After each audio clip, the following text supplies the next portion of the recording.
Bom, boa tarde a todos. Eu queria agradecer, doutor Viana, pelo convite e a oportunidade de estar aqui nesse momento legislativo. Cumprimentar a todos vocês, cumprimentar meus telespectadores da TV Cresce. E nesse currículo só faltou uma coisinha que eu queria passar para vocês, que eu comentei agora há pouco, doutor Viana, e algumas pessoas aí no café. E o meu pai foi corretor de imóveis durante muitos anos em Jundiaí. Foi um dos fundadores lá da Associação dos Corretores de Imóveis. Então, eu tive a minha infância e juventude ligada a essa questão dos corretores de imóveis na cidade de Jundiaí, da região toda. Até comentar os companheiros que vieram de lá, o Evandro, o Marcos, o Peliciari. E dizer que é um motivo de muita honra estar aqui com vocês pela história que a gente tem, pelo mandato que a gente está fazendo. Eu assumi em março, nós temos 9 meses de mandato. A lei que houve aqui a referência que nós aprovamos recentemente na Assembleia é a lei da nota fiscal paulista, que a nota fiscal é um programa do governo estadual que já tem 2 anos de vida, um programa interessante do governo estadual, em que você repassa uma parte dos recursos do programa para entidades assistenciais, né? Ou entidades de saúde sem fins lucrativos. Eu ampliei esse benefício para a área da cultura e para a área do esporte. Então, foi a lei que a gente fez, uma lei simples, mas que teve uma repercussão bastante grande, especialmente nessa área do esporte, da cultura, que tem uma dificuldade muito grande de ter recurso. Além disso, tem um conjunto de projetos que a gente apresentou, aproximadamente 10 a 15 projetos que a gente está em andamento na Assembleia Legislativa. Tem o Parque Estadual Serra do Japi, tem outras leis que estão andando. E tem uma proposta minha que eu queria dividir com vocês antes de falar dessa lei, que é a Frente Parlamentar de Logística e Transporte. Você sabe que a logística hoje é uma das questões que mais tem, vamos dizer, atormentado as cidades, a falta de logística, na verdade, atormentado as grandes cidades e médias cidades, e é um dificultador para o desenvolvimento das cidades, desenvolvimento econômico, desenvolvimento urbano. Então, essa Frente Parlamentar de Logística e Transporte está sendo criada, ela vai ter o lançamento no começo do ano que vem, e eu gostaria de contar com o apoio de vocês, do Cresce, corretores, dos setores produtivos, da área de construção, engenheiros, arquitetos, construtores e outras áreas ligadas à logística, empreendedores, né? Fiesp, Ciesp. Então, a gente gostaria de contar com o apoio do setor produtivo, porque é uma lei importante para debater. Já tem no Congresso Nacional e não tem aqui ainda no Estado de São Paulo. Então, estamos criando, ela deve estar pronta essa semana já, e no começo do ano que vem a gente faz o lançamento, vamos convidar vocês. Podemos vir aqui, fazer uma apresentação específica sobre quais são os objetivos dessa frente e trazer contribuição, trazer muita contribuição, ideia, proposta. E eu queria me colocar, antes de falar da lei, a serviço desse setor também. Eu sei que tem outros parlamentares que são até corretores de imóveis, pessoas da área, e que vocês possam ter maior acesso, mas eu queria colocar o meu mandato à disposição de vocês, porque eu acho que a gente pode construir muita coisa, legislação, desburocratização, cadeias produtivas, uma série de questões que podem ser trabalhadas por esse setor. Então, estou à disposição, meu mandato está à disposição de vocês.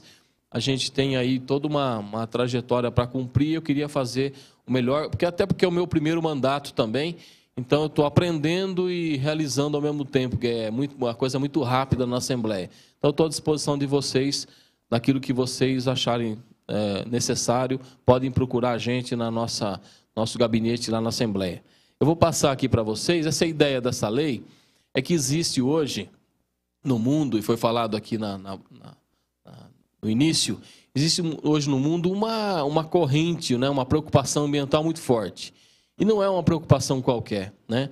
A gente está pagando hoje muito caro por erros que a gente cometeu de planejamento de cidades, de alternativas erradas que a gente optou, até por desconhecimento. O Brasil é um país muito novo, então essa crescimento das cidades, planejamento das cidades é uma coisa muito recente também. Na década de 50 para cá é que a gente começa a ter os planos diretores, a preocupação com planejar cidades, circulação, mobilidade urbana, uso do solo, essa coisa toda. Então, isso é muito recente no Brasil, coisa de 50 anos para cá. Então, essa questão ambiental ganhou muita força a partir da década de 80 e especialmente a partir da década de 90, que nós tivemos Eco 92, essa coisa toda. E o mundo hoje discute a questão ambiental de uma forma muito, muito forte. Então, na cabeça das pessoas, né, dos cidadãos, e especialmente essa juventude que está vindo aí, a questão ambiental está ganhando muita presença na vida das pessoas. Então, é a coleta seletiva, é uma série de alternativas que a gente acaba tendo no dia a dia, né? Então, essa nova geração, essas novas gerações que estão surgindo, vêm já com esse conceito ambiental muito mais forte, né? E como é que a gente responde a isso? Como é que a gente responde a essa demanda? A gente vê que no mercado imobiliário começam a surgir empreendimentos que utilizam essa questão ambiental, até vende essa questão ambiental, no sentido, ó, meu condomínio aqui tem preocupação ambiental, a gente tem tal coisa, uns avançam mais, outros avançam menos, mas existem preocupações ambientais nos novos empreendimentos que estão surgindo. Então, para responder essas demandas, a gente fez uma lei aqui, até depois eu vou conversar com o representante também do Estado, da Secretaria do Estado, para a gente articular um pouco essa questão, ver como é que a gente pode trabalhar governo do Estado, Poder Executivo e Poder Legislativo, no sentido de construir uma lei, porque eu não tenho preocupação de que ela seja rápida a aprovação. Ela vai ter que cumprir uma série de debates, discussões, e a gente articular isso com o governo, para que lá na frente a gente consiga aprovar a lei, que é um pouco o que a gente fez com a lei da nota fiscal. A gente foi trabalhando a lei, discutindo, e ao mesmo tempo articulando com o governo para poder aprovar. Então, eu quero trabalhar um pouco com o governo para ver como é que a gente pode até, quem sabe, ganhar alguns incentivos, algumas questões que possa essa lei ser colocada em prática da melhor forma possível. Então, essa proposta é o primeiro local que eu faço a discussão sobre o seu conteúdo, é exatamente aqui. Aqui é o início desse processo de discussão. Ela está em andamento na Assembleia, já teve um parecer favorável da Comissão de Justiça, que é imprescindível, que se tem um parecer contrário, ela já morre na primeira comissão. Então, agora ela vai andar naturalmente dentro da Assembleia, nas comissões, e todas as sugestões que a gente tiver, sugestões, complementações, correções, tudo, a gente vai guardando e lá na frente, fazendo o debate final, a gente faz todas as alterações que tiver que fazer. Se for o caso, apresenta um substitutivo, se for o caso, articula com o governo para que o governo apresente, ou a gente mantém e articula para o governo aprovar. Isso a gente acha o caminho. É importante que todas as sugestões, complementações sejam feitas ao longo do processo. Então, é muito tranquilo esse processo do ponto de vista de ter que alterar coisas, mudar, corrigir. Isso é muito, muito legal. Aliás, é essa a ideia. Então, essa lei, ela é chamada, até comentei com a imprensa agora, falou, qual é o nome da lei? Porque toda lei acaba tendo um nome. A gente chamou de condomínios ambientalmente sustentáveis, né? Que é a ideia de você construção de casas ou apartamentos, mas que tenha preocupação ambiental. Pode passar. Eu não enxergo. Vou pedir para o Gabriel me ajudar aqui. O Gabriel está na assessoria, foi um dos que ajudaram muito na elaboração dessa lei, foi vereador de Sorocaba durante 3 mandatos e está na nossa assessoria e enxerga melhor do que eu, com certeza. Dá para ir, ó? Bom, os condomínios sustentáveis, então, a ideia é o que eu falei no início, é tentar racionalizar a utilização dos recursos naturais, economizando dinheiro, porque o que está acontecendo muito nos condomínios é que as pessoas vão morar e aí começam a fazer as alterações, né? Individualização de água, de gás, não sei o quê, e coleta, aí começa a complementar. Então a gente entende, eu estava lendo até um texto que a gente pegou de uma análise até de outros países, a gente entende que a economia que a gente tem com a implantação desses condomínios é muito grande. Você acaba tendo uma economia bastante significativa. Se você vender isso para o mercado, a gente tem a impressão com essa lei que a gente vai garantir maior possibilidade de venda e também de garantir a questão ambiental. Então, a preocupação é a utilização dos recursos naturais, cada vez mais escassos hoje no mundo, cada vez mais caro, economia de dinheiro para os moradores, para os condôminos, as pessoas que estão comprando, e fazer a forma adequada de consumo, de utilização desses recursos para a manutenção aí da vida cada vez mais em discussão no planeta, né? Pode passar. Aí tem os objetivos, dispor sobre a utilização de alternativas ambientalmente sustentáveis, a lei estabelece todos os itens, eu vou passar depois para vocês. Diminuir o impacto ambiental gerado pela crescente construção de condomínio, porque você também vai construindo, você pode ter uma economia se você ter uma diminuição do impacto, se você trabalhar mais essa questão ambiental. Conscientizar a sua sociedade, isso é um processo cultural que está sendo absorvido pela sociedade muito fortemente, muito fortemente. Eu converso com a minha filha sobre a questão ambiental hoje, a visão dela que ela passa para a gente é muito mais avançada do que a gente tinha no passado, né? Então a gente percebe que essa coisa é uma questão cultural que vai sendo absorvida. Eu vi uma propaganda semana passada no jornal, achei até comentar com vocês, companheiros de Jundiaí, uma propaganda que é condomínio sustentável, vendemos condomínio sustentável, tá lá, e tem toda depois o projeto lá, tal, o desenho, mas está vendendo com esse apelo da questão ambiental. Os princípios fundamentais do desenvolvimento sustentável, da participação, né? As pessoas, isso é uma questão coletiva, né? Uma questão coletiva, da preservação ambiental, da cooperação, da vida em comum, a ideia do condomínio, vida em comum, das pessoas ter essa relação condominial, educação ambiental, que a gente está colocando também, e o desenvolvimento tecnológico, e tem também isso. A gente tem a cada dia novas questões tecnológicas sendo colocadas, novas alternativas, né? Então, isso, como é que você trabalha essas novas alternativas no mercado? Tem muito da questão cultural também que impede que essas alternativas acabem entrando no mercado de construção, no mercado imobiliário. Eu me lembro que a gente trabalhei com alvenaria estrutural não armada, pesquisa junto à Escola Politécnica, trabalhava com produção de condomínios, e você tinha dificuldade por conta de ser uma alternativa que não pegava. Às vezes você caía sempre naquela estrutura convencional, né, e alvenaria convencional. Então, essa questão tecnológica é muito importante. A todo dia surgem coisas novas na questão da construção e também na questão ambiental. Vou passar. Alguns dados só da União Nacional da Construção da FGV. 40% dos recursos naturais extraídos são destinados à indústria da construção civil, 40% dos recursos. 50% dos recursos sólidos urbanos são provenientes de construções e demolições. Esse é um problema também, aquela coisa do resíduo, né, urbano, que é da construção, que é um problema, acaba sendo um problema. 50% do consumo de energia elétrica destinada para a operação das edificações. Quer dizer, as questões dos recursos naturais estão embutidas na produção habitacional. Então, como é que a gente trabalha isso da melhor forma possível? Alguns dados dos Estados Unidos, até tem esse artigo que a gente levantou também, que faz uma discussão muito profunda sobre isso. As edificações são responsáveis por 12% do consumo de água, né? A água é um bem finito. A gente sabe que nós temos dificuldade muito grande.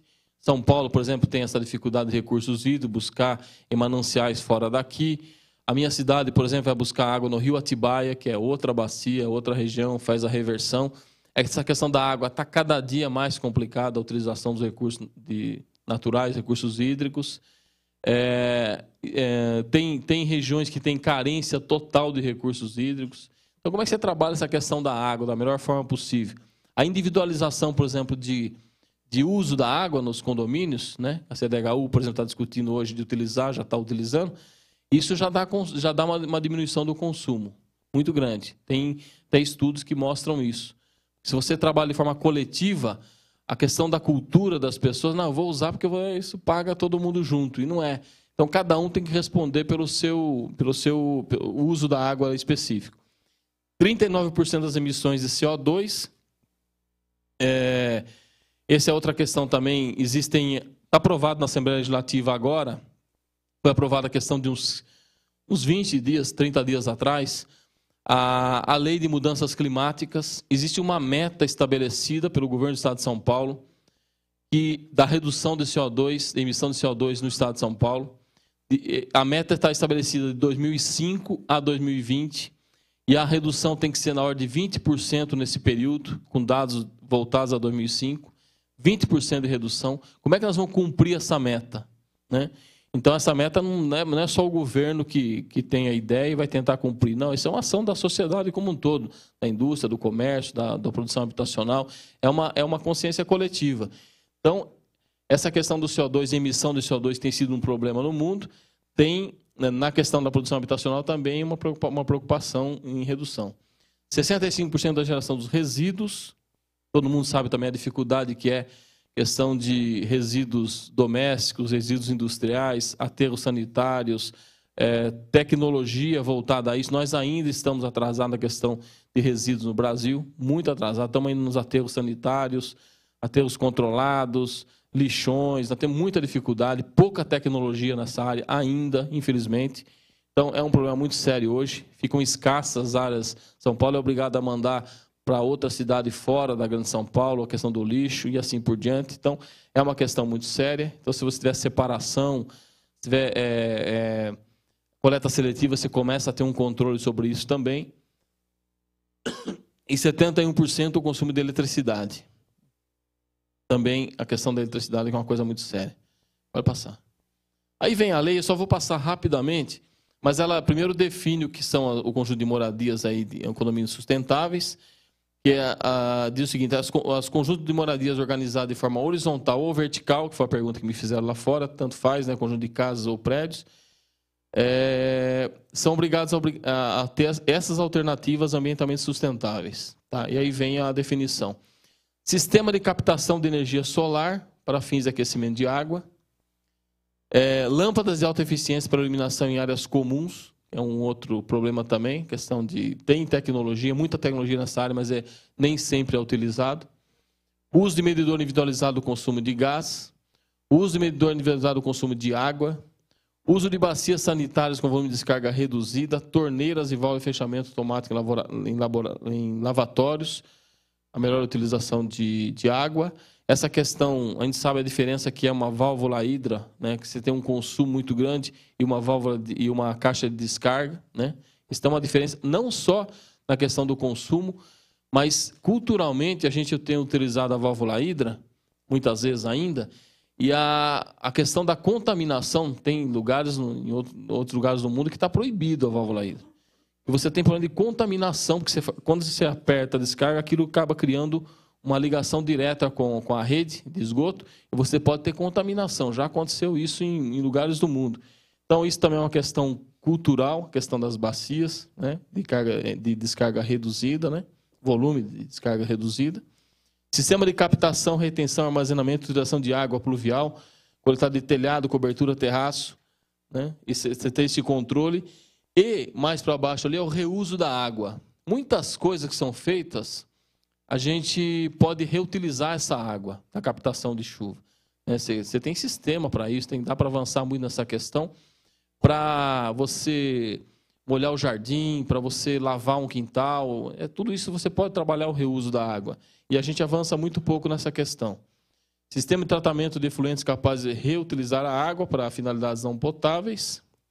Sistema de coleta seletiva de resíduos sólidos de óleo comestível. A questão do óleo está ganhando força também. A utilização do óleo, tem ONGs, entidades que trabalham essa questão do óleo, você utilizar o óleo para outras finalidades, reutilizar. Aí vem a lei nos seus artigos falando da questão do uso dessas técnicas, né, que como é que você faz. Pode passar, Gabriel. Aí a questão das responsabilidades, depois a lei também define responsabilidade do construtor, do responsável técnico, aquela coisa toda. Melhor tecnologia disponível. É claro que a lei também tem uma regulamentação. Aliás, a regulamentação, às vezes eu falo que ela tem um detalhamento que é tão importante, às vezes até mais importante que a própria lei. Essa regulamentação define todos os critérios, prazos. Precisa tomar muito cuidado com a questão da regulamentação para não ferir vamos dizer, o objetivo maior da lei. E essa regulamentação ela tem que ter um detalhamento muito grande para disciplinar as responsabilidades, os limites, essa coisa toda detalhadamente, né? A lei também fala em prazo para regulamentação. Dá responsabilidades às prefeituras municipais também. Pode passar. Aí não está, se não me engano, todos os detalhes da lei, mas está de forma resumida. A regulamentação de 90 dias, esse prazo pode ser alterado, pode ser ampliado também, não tem problema nenhum. Então, esse é o significado, tem mais coisa lá, acho que passou antes. Então, esse é o significado da lei, o objetivo da lei. Pode passar. Acho que você pulou uma aí. Tem um estudo... Tem um estudo que diz, quer passar? Que os edifícios sustentáveis reduzem de 8% a 9% os custos da operação desses condomínios. Chega a 10% de uma forma mais geral, tá certo?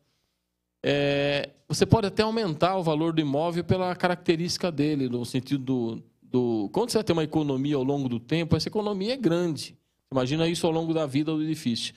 Então, você pode ter um aumento do volume do valor dos imóveis pelo tipo do condomínio que você está vendendo. Então, também tem essa questão. E é claro, tem esse apelo social, esse apelo cultural para você vender o edifício como uma questão, um edifício sustentável. Então, tem essa preocupação também. Pode passar. Aí tem algumas projeções, economia de água, unidades habitacionais que adotam sistema de uso de água, pode chegar a 90%. 90%. Aliás, eu fiz um teste caseiro de reuso de água e de economia de água em função de algumas pequenas alterações.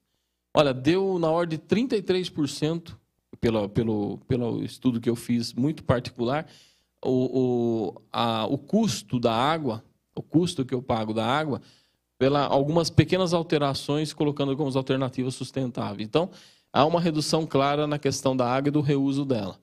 A economia de energia elétrica, implantação de painéis solares para aquecimento da água, pode chegar a 40%. A economia de água com implantação de medição individualizada de edifício pode chegar a 20%. Né? Fora os outros transtornos sociais que a gente tem, especialmente conjunto de habitação popular. Você tem na CDHU, às vezes, você corta a água do edifício todo, porque você tem os inadimplentes. Né? Então, você tem, além de tudo, esse problema social da dificuldade de relação.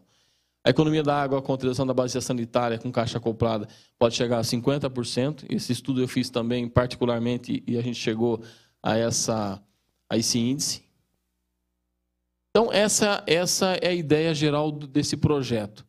O que eu gostaria aqui hoje, além de apresentar, até ouvir um pouco vocês em relação a essa questão do mercado, essa questão da sustentabilidade, como é que vocês estão vendo isso, e a gente trabalhar isso ao longo do processo. Tem uma última coisa que eu queria falar, até a presença do representante do governo estadual, é que nós, deputados, não podemos colocar na lei, senão ela se torna inconstitucional, um benefício para aqueles que adotarem esse sistema. A gente tinha colocado inicialmente que teria benefícios para aqueles que adotassem esse tipo de conjunto, a redução de custos, de impostos, de taxa, qualquer coisa assim. Seria uma coisa que a gente ia incentivar isso para que isso ganhe força, ganhe ritmo. Nós não podemos fazer isso como deputado. O governo pode. Então, por que eu estou falando isso? Porque a gente pode articular essa ação ao longo do tempo, de alguma forma o governo trabalhar, claro, se esse projeto for passar na Assembleia, tiver o apoio da sociedade, chegar ao governo, tiver o apoio do governo, a gente tentar trazer algum benefício também, porque daí ganha força. Se você coloca lá um benefício direto, a coisa... eu tenho certeza que vai ganhar muito mais ritmo do que simplesmente colocá-lo e vencer muitas vezes uma questão cultural que dificulta a implantação do projeto. Então, em linhas gerais, é isso. E aí fica aberto aqui a sugestões, críticas, dúvidas. Vocês fiquem à vontade para falar. Tá bom, gente? É isso. Obrigado.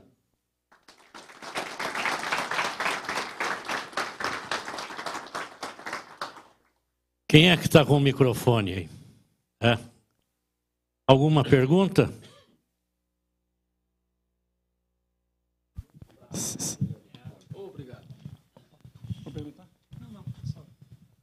Bem, eu vou fazer então aqui a primeira pergunta. Pode passar lá o microfone, mas enquanto o deputado responde aqui a minha pergunta.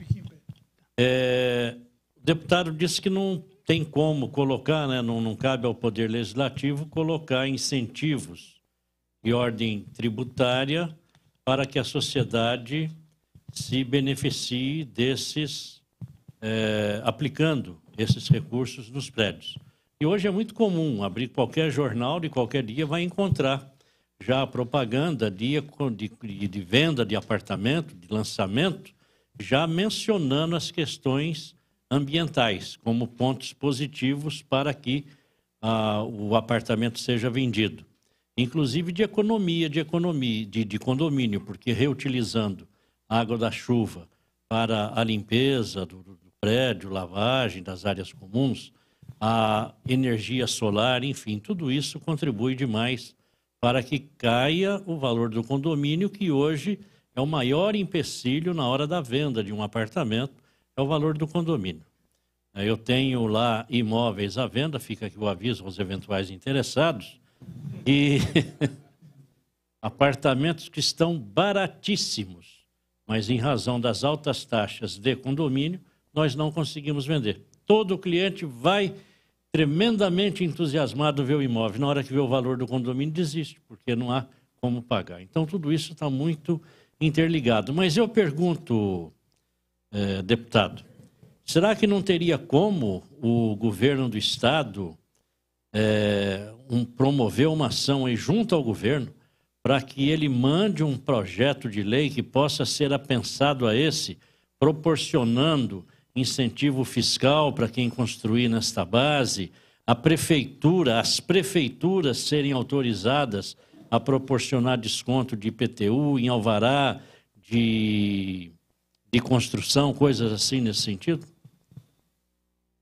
Excelente pergunta. Primeiro, essa questão do condomínio, realmente a gente ouve muito essa questão do complicador, vamos dizer assim, em relação aos prédios, a questão do condomínio, né? Dos conjuntos condominiais. Essa ideia do incentivo, vou falar só entre nós aqui, tá bom? Não contam para ninguém depois, né? Mas essa ideia do incentivo, a gente está como, eu até falei antecipadamente, porque é uma ideia nossa, no sentido de que se lá na frente o projeto ganhar corpo, ganhar consistência, apoio, fazer as alterações todas, a gente não tem nenhum problema, muito pelo contrário, de apresentar isso ao governo do Estado, para que a gente pode até retirar o projeto e o governo, por isso que eu falo, não cai entre nós, tá? E o governo reapresenta o projeto nos modos que a gente debater, com o apoio das entidades, essa coisa toda, com os benefícios que a gente pode trazer para a sociedade, benefícios fiscais mesmo, porque nós não podemos colocar, o deputado, mas o executivo pode. Então, é uma alternativa interessante essa. A outra ideia a gente faz a aprovação mediante a vinda de um projeto complementar que também dê essa condição. Então, tem essas duas possibilidades. Se tiver que retirar o projeto e apresentar um com os benefícios, acho que seria o mais adequado. A gente conversou isso, né, Gabriel? Porque o que eu acho legal nisso? Já que existe um compromisso da sociedade em questão, o que está se chamando a sociedade, para um compromisso em relação à questão ambiental, que se dê também os benefícios. Como é a nota fiscal que eu falei agora há pouco aqui, em que você paga, vocês conhecem o programa, mas só para ilustrar aqui, você gasta R$100, então você paga ali 20%, aproximadamente 20% de ICMS na tua compra. Você gasta R$20, você está pagando R$20 de imposto. O que faz o benefício da nota fiscal paulista? 30% disso retorna para o contribuinte, pessoa física, ou para uma entidade que você queira encaminhar o recurso. R$6. Então, você paga menos imposto, no fundo. Você desonera. Então, é por isso que eu falo, eu sou da oposição na Assembleia, faço parte da base da oposição, e, no entanto, elogio esse programa, defendo e fiz uma lei que complementa até. Então, não tem um problema em relação a isso. Então, é uma forma de desonerar do ponto de vista do imposto. Por quê? Para você ter um incentivo de pedir a nota fiscal. E, portanto, você trabalha a questão da formalidade, né? A questão da formalidade, da nota fiscal. Você vai contra essa informalidade na compra. Então, o governo fez o programa da formalidade na compra mediante uma redução do imposto no fundo. No fundo é isso. Nesse caso, você vai fazer um apelo ambiental. Claro que você tem outros ganhos, vão trabalhar, quando vende, coloca, aqui tem preocupação ambiental, aqui vai ter diminuição de custo no condomínio, vai ter diminuição do custo ao longo do tempo, tem alternativa interessante, a tua vida vai estar melhor lá dentro. Tem um monte de apelo que você pode fazer que promova a tua venda. Mas se além disso tiver também um incentivo, eu acho um grande fato para poder colocar a lei em prática e ela ganhar corpo. Então, é um pouco a nossa visão mesmo. Por isso que nós começamos aqui mesmo, essa discussão, porque eu acho que dá essa... Vocês que vivem esse problema mais diretamente, na venda, na incorporação, na vida ali, na administração, então acho que é por aí mesmo. Acho que é essa a ideia.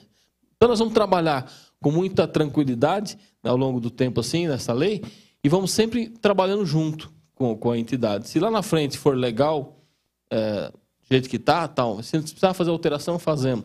Se precisar fazer alguma reversão política em relação ao executivo, fazemos. Então, é muito tranquilo a nossa relação para construir esse projeto. Acho que tinha uma pergunta. Ah, tá. Tem ordem. Boa noite. Meu nome é Pimentel. E a minha pergunta é sobre os resíduos da construção. Principalmente os entulhos. Quando existe uma demolição ou mesmo um desaterro de imóveis, e esses resíduos são jogados em lugares inadequados, já existe uma técnica onde isso pode ser reaproveitado. Por que não poder colocar isso em lei para obrigar as demolições a usar esse resíduo para... Essa questão é uma questão importante hoje nas cidades. Primeiro, começa por aí. A gente viu que muitas cidades ainda não têm uma técnica adequada de reutilização do entulho. E acaba jogando ou em aterros comuns, que é um problema, porque o volume é muito grande, ou em locais inadequados. E quando você tem técnica já utilizada, eu visitei uma usina, por exemplo, de reaproveitamento do material, em que você faz lá a moagem, aquela coisa toda, e utiliza ele em estradas vicinais, aquela coisa toda. Então tem técnica. Isso acho que merece até uma discussão específica, um projeto. Tem já projeto andando na Assembleia sobre isso, mas merece um projeto específico de reutilização de materiais inertes provenientes da construção civil, que é um grande problema hoje das cidades. Às vezes é mais do que o lixo. Porque o lixo você tem uma separação, o lixo orgânico você acaba enterrando, na maioria dos casos, você não tem usina de compostagem e tal, e o hospitalar, aquele mais especializado, vai para um tratamento específico, e os outros você acaba fazendo ter uma subutilização, reaproveitamento, aquela coisa toda. Mas esse, especificamente, ele está sendo jogado inadvertidamente, vamos chamar assim. E acaba trazendo problemas ambientais, problemas até para quem constrói, quem faz a demolição, não ter para onde mandar.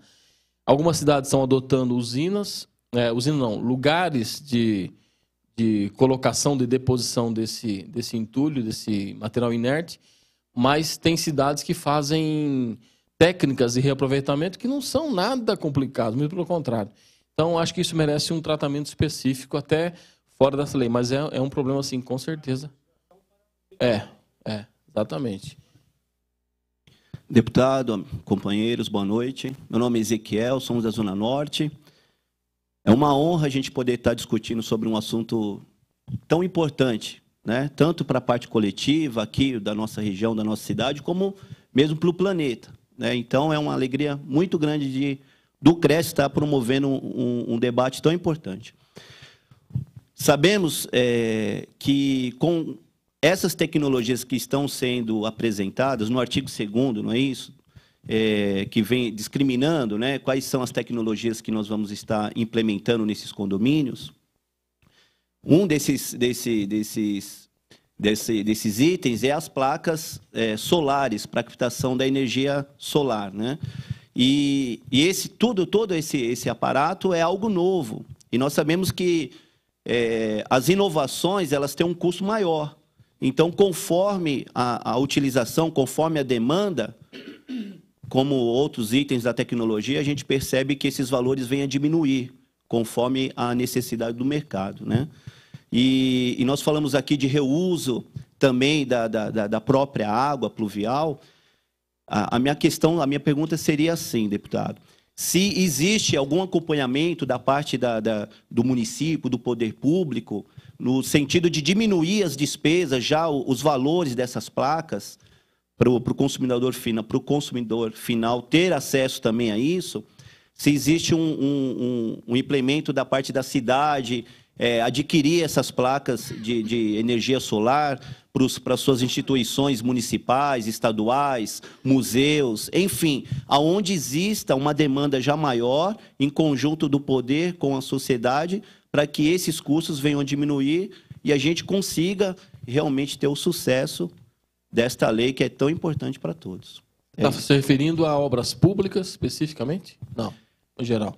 No geral, a pergunta seria se nós teríamos como solicitar, ter uma demanda maior, unindo tanto o particular quanto o público, para que os fabricantes consigam, com isso, diminuir os valores, para que a sociedade tenha acesso com preços mais cabíveis, né? Então, primeiro assim, até o Gabriel depois quiser fazer complementações, que o especialista aqui é ele, nessa questão não sou eu, né? Mas assim, existe uma preocupação que a gente consiga, quem sabe, algum incentivo para poder contrabalancear uma nova técnica, nova em termos, mas ainda pouco utilizada, né? Porque isso tem, às vezes, um custo um pouco maior. Então, ainda que haja um benefício no tempo, às vezes o custo inicial é um pouco maior. Então, estamos vendo como é que trabalha isso. E a outra é a própria regulamentação. A gente tentar trabalhar na regulamentação a questão dos prazos de vigência, de implementação, para que isso ganhe, você consiga implantar isso ao longo do tempo, sem dificuldades iniciais para o mercado imobiliário e para as pessoas em geral. Então, vamos ter que trabalhar isso muito claramente na regulamentação. A gente está até fazendo um exercício de regulamentação, questão de prazo. Algumas coisas são mais comuns, outras são mais difíceis. Por exemplo, a coleta seletiva está mais comum, é mais simples e tal. A questão do reuso, em que termos daria esse reuso? A questão da energia solar, qual é o tempo que isso se viabilizaria? Então, essas coisas estamos trabalhando. Agora, você não pode dar um benefício direto. A lei não permite isso. Especialmente em nível municipal. Nem o Estado e nem a Assembleia pode fazer isso. Que daí é uma questão também que acaba passando por inconstitucionalidade. Então, é uma dificuldade. Mas estamos tentando trabalhar isso para evitar qualquer problema de custo inicial, vamos dizer assim. Essa é uma preocupação que a gente tem. Você colocou muitíssimo bem. Ainda que essas coisas já estejam aí há algum tempo, a gente falava em energia solar, por exemplo, na década de 80, né? Mas ainda assim tem uma dificuldade, porque não tem, às vezes, uma massificação daquele tema no mercado, né? Mas é uma preocupação nossa. E como é que trabalha isso? Boa noite, meu nome é Leonisa. Se complementar alguma coisa, você fica à vontade, Gabriel. Eu gostaria de cumprimentá-lo, deputado, pela excelente palestra e principalmente pela Lei 7.999 do ano 2009. Eu acredito, como todos nós aqui, que infelizmente só está tomando pé da situação em relação ao problema da poluição e da ecologia, não só no país aqui como no mundo, tardiamente. Porque os problemas ecológicos já são da década de 70, como o senhor falou, desde 50. Em relação ao material, por exemplo, os materiais, nós temos telhados ecológicos que já estão sendo vendidos. Entretanto, os custos são altíssimos, o que impedem os consumidores, não estou nem me referindo aos construtores, porque nós poderíamos também pensar não apenas em condomínios, mas em cidades, em casas, em pessoas que investissem numa cidade melhor, numa vida melhor, ecologicamente se falando. Quanto a essa questão do material que já existe na praça, existe alguma possibilidade, algum projeto de lei para tentar também diminuir o custo, incentivar a população a consumir? Obrigada. Primeiro, assim, concordo com você que nós demoramos para assimilar esse conceito e hoje a gente paga muito caro por muitos erros que a gente cometeu ao longo do tempo e erros até lá atrás compreensíveis, até pela falta de conhecimento e conscientização que é natural no processo da vida humana. Agora, a gente pensou no coletivo, no condomínio, nos condomínios, porque muitas dessas questões elas estão vinculadas à questão da relação condominial mesmo, em que você ganha no conjunto. Né? Coleta seletiva, você trabalhar coletivamente, você ganha mais do que trabalhar de forma individualizada. Então, a gente pensou no condomínio por conta do conceito dessas questões que a gente coloca. Reuso da água, ele ganha força quando você tem uma coletividade. Então, nesse sentido, que não quer dizer que você não possa se estender isso ao longo depois para edificações individuais e num processo ao longo do tempo. Né? Então, tem essa primeira questão. Essa questão de materiais, nós não entramos aqui. Materiais da própria edificação, salvo a questão de madeira, que a gente falou alguma coisa, a questão de certificação de madeira, tal, porque é um problema que a gente tem hoje muito sério. Mas a questão de telhado, essa coisa, nós não chegamos. Tem uma lei no Estado, que é a proibição do amianto, que é uma lei que já existe, tem uma polêmica criada aí, né, porque havia todo um conjunto de materiais de amianto na praça. Essa lei está em vigor, proibição do amianto. Tem uma lei na Assembleia para rever isso, mas dificilmente acho que ela passa lá, porque não tem base lá.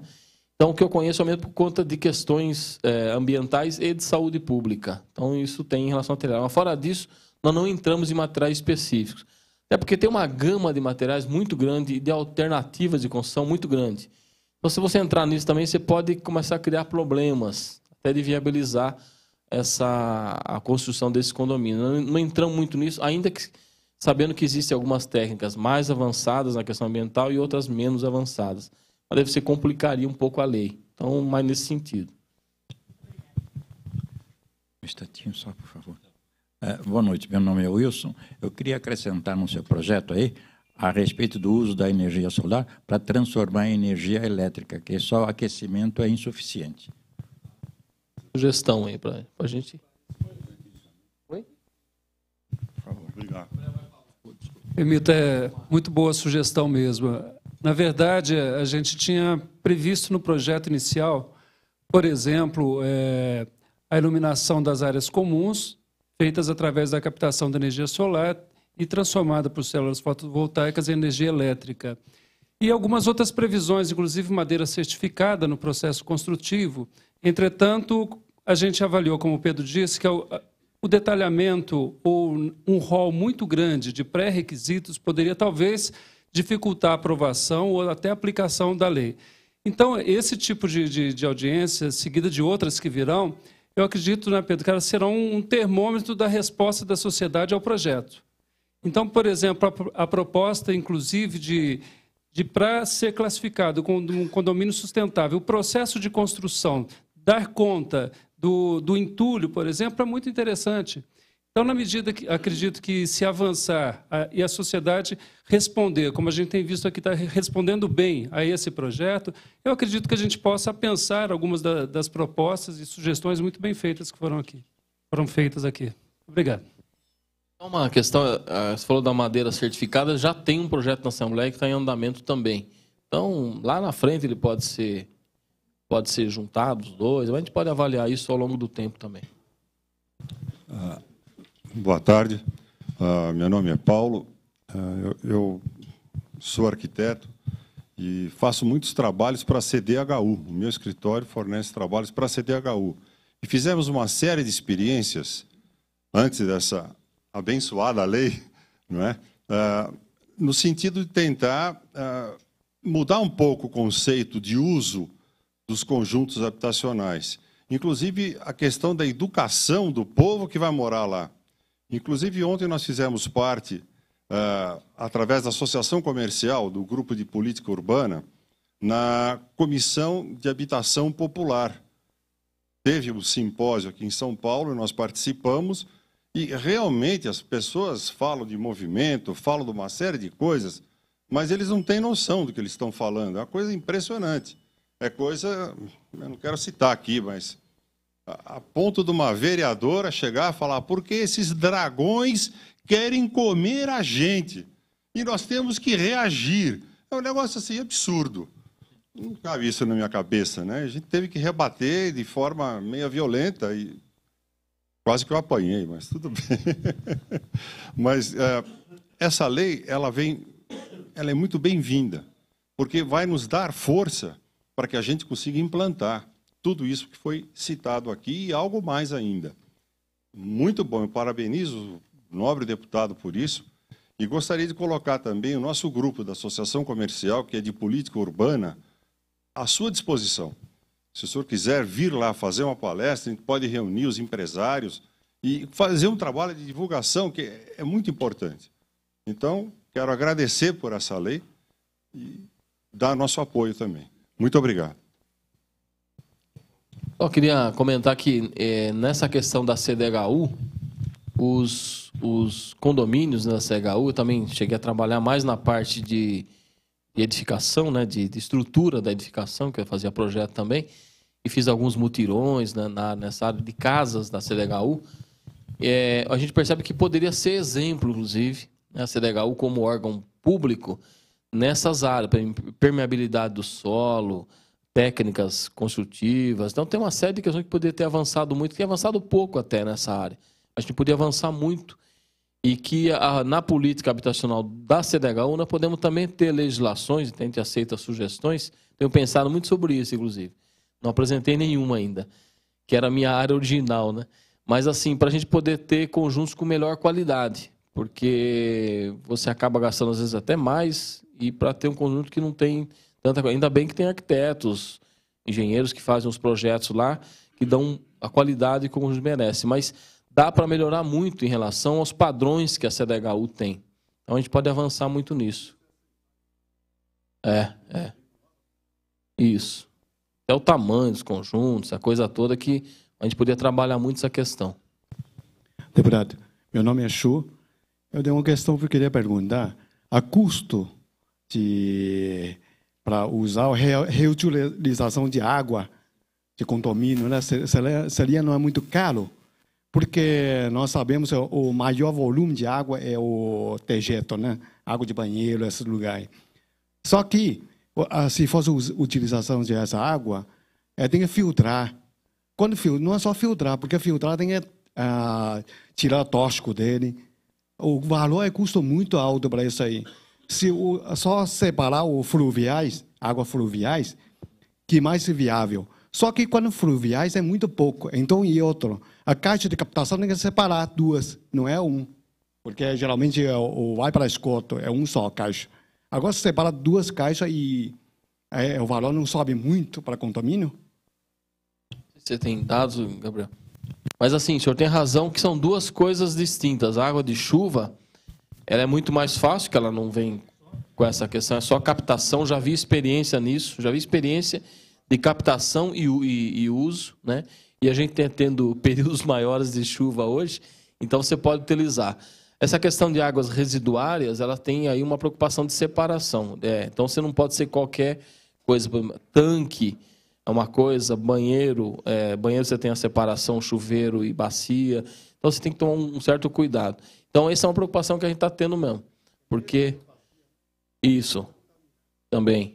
Por isso que você tem... vamos entrar em detalhes da engenharia. Mas o senhor tem toda a razão. São duas coisas distintas, tem que ser trabalhadas distintamente. O custo da água de chuva é muito mais usual, você consegue adaptar. O outro é uma especialidade maior que você tem que tomar todo um cuidado. Então, o senhor tem razão. Tem toda a razão. Para separar essa coisa. Boa noite. Meu nome é Evandro, eu sou delegado regional de Jundiaí. Tem que falar de Jundiaí mesmo. Jundiaí mesmo. Eu quero cumprimentá-lo e parabenizá-lo pela palestra. Eu quero falar de um outro tema que o nobre deputado aí também está estudando e desenvolvendo, até para os colegas terem conhecimento, que é o tema da Serra do Japi, lá do nosso Jundiaí, que isso favorece não só a nossa região, mas como o estado como um todo, pelo volume que tem lá de área verde. Então, isso é interessante porque a gente fala Serra do Japi, parece que não tem nada a ver com São Paulo, com a região, mas tem a ver. Existe um corredor... quem falou da Cantareira? Existe um corredor ambiental, pode pegar até no Google, vai ver isso. Você tem a Serra do Japi, que pega ali entre Jundiaí, Cabriúva, Cajamar, e Cajamar já é região metropolitana, né? E Pirapora do Bom Jesus, a Serra do Japi está naquela localização. Aí ela pega a Serra dos Cristais, que entra Campo Limpo, Paulista, essa região, se interliga com a Serra da Cantareira, toda a região de manancial da cidade, e se estende até a Serra do Mar. Tem um corredor ambiental no estado de São Paulo que faz exatamente que tem essa conformação. Essa região, uma região que os especialistas, quem entende da área, chama corredor avifauna. É um corredor que se alimenta mesmo. Então, isso dá para a região, até para a Grande São Paulo, mais no limite, um equilíbrio ecológico bastante interessante do ponto de vista de clima, de temperatura. Então, e a Serra do Japi é a única região desse corredor todo que não é uma região altamente preservada. Ela tem lá área de tombamento, tem algumas leis municipais, cada município tem uma lei. Então, eu estou propondo a criação do Parque Estadual Serra do Japi, como um parque mesmo, né, que pega as terras altas, a terra tombada, e que se interliga com esse corredor, para a gente ter exatamente, entre a região metropolitana de São Paulo, região metropolitana de Campinas, nós temos esse corredor preservado. Eu faço uma brincadeira até com meus alunos, não sei se o Ivano viu já nas palestras que eu fiz lá. Se a gente pegar a região de São Paulo, região metropolitana, a macrometrópole, você pega a região metropolitana de Campinas, você pega São José dos Campos, você pega a região de Sorocaba, lá do Gabriel, e você fizer um quadrilátero ligando essas quatro regiões, A Serra do Japi e a nossa cidade, La Junei, está exatamente no centro disso. É uma região de alto desenvolvimento, de grande desenvolvimento econômico, onde se concentra aí quase todo o desenvolvimento do Estado de São Paulo, e, ao mesmo tempo, você tem um patrimônio ambiental riquíssimo, que dá um equilíbrio. Se a gente interromper esse corredor, você pode matar a Serra do Japi, a Serra a região para cá da Cantareira. Então, essa questão ave e fauna é importante preservar.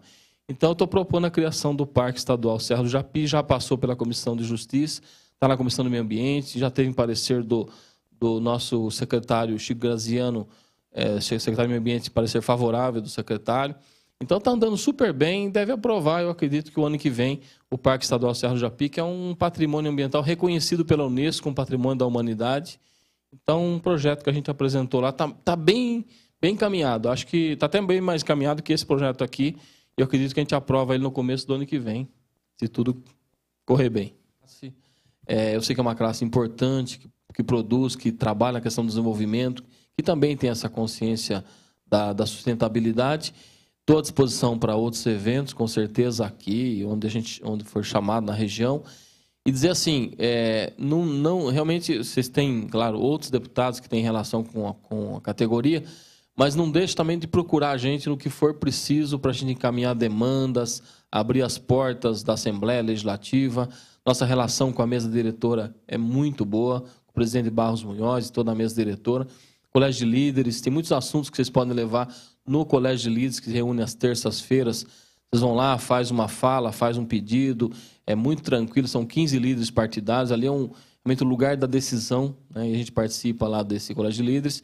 Então, estamos à total disposição de vocês para encaminhar outras demandas, e essa a gente vai trabalhar com muita tranquilidade, com calma, construindo para o ano que vem, e a gente vai informando vocês todos os passos que vão sendo dados para que seja o melhor para a sociedade. A gente não quer que faça uma coisa que seja só para a Assembleia Legislativa, a gente quer o melhor para a sociedade. Então, estou muito honrado de estar aqui, agradeço também essa lembrança e diploma. Falei que meu pai deve estar muito satisfeito agora. E estou à disposição de vocês sempre que precisar. Obrigado. Valeu.